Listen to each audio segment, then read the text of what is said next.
বাংলাদেশের নেতাকে তো মানে না সহজে অনুসারীরা। প্রতি মুহূর্তেই তারা যে নেতার চেয়ে বড় এটা প্রমাণ দেওয়ার জন্য মুখিয়ে থাকে।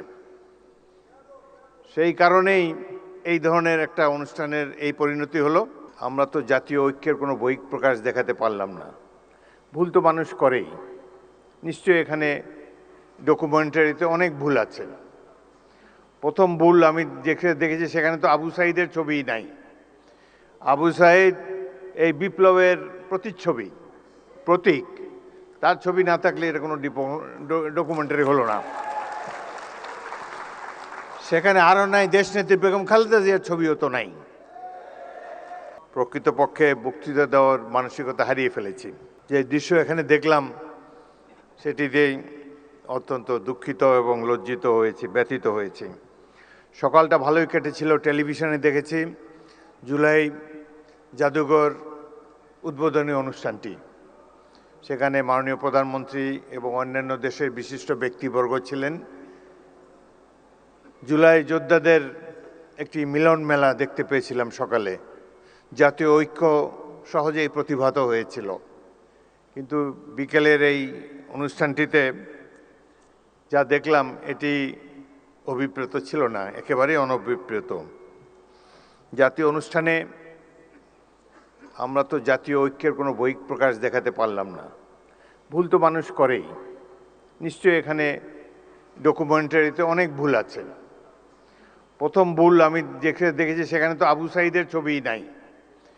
আবু সাঈদ এই বিপ্লবের প্রতিচ্ছবি, প্রতীক। তার ছবি না থাকলে এটা কোনো ডকুমেন্টারি হলো না।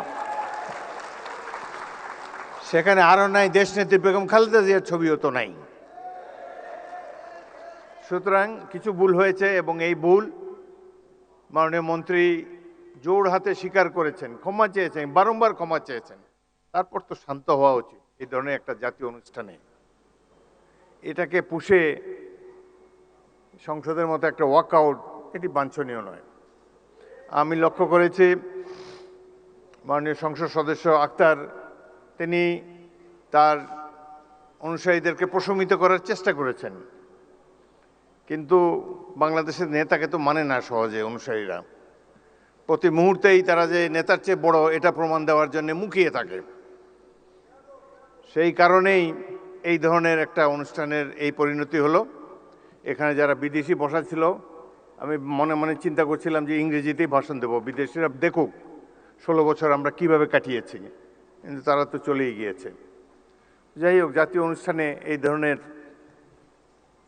বিশৃঙ্খলতা মোটেই কাম্য ছিল না। ভাই, আমরা তো জনগণের ভোট নিয়ে এখানে এসেছি, জনগণের নির্বাচিত প্রতিনিধি আমরা, হাওয়ার থেকে উড়ে এসে বসি নাই এখানে। সুতরাং এই সরকার নির্বাচিত একটি সরকার, এটুকু শ্রদ্ধা সম্মান প্রাপ্য। ভুল তো আমরা করি, আরও হয়তো সামনে আরও ভুল করব, সেই ভুল করলে তার জন্য মাসুলও দেব, কিন্তু সবাই মিলে ভুল সংশোধন করতে চাই। সকালের অনুষ্ঠানটা একটা চমৎকার একটা অনুষ্ঠান ছিল। প্রফেসর ইউনূস নিচে বসেছিলেন, তাকে মাননীয় প্রধানমন্ত্রী ডেকে এনে সম্মান দেখিয়ে তার পাশে বসিয়েছেন, স্টেজে উঠিয়েছেন। এটাই তো আমরা কামনা করি।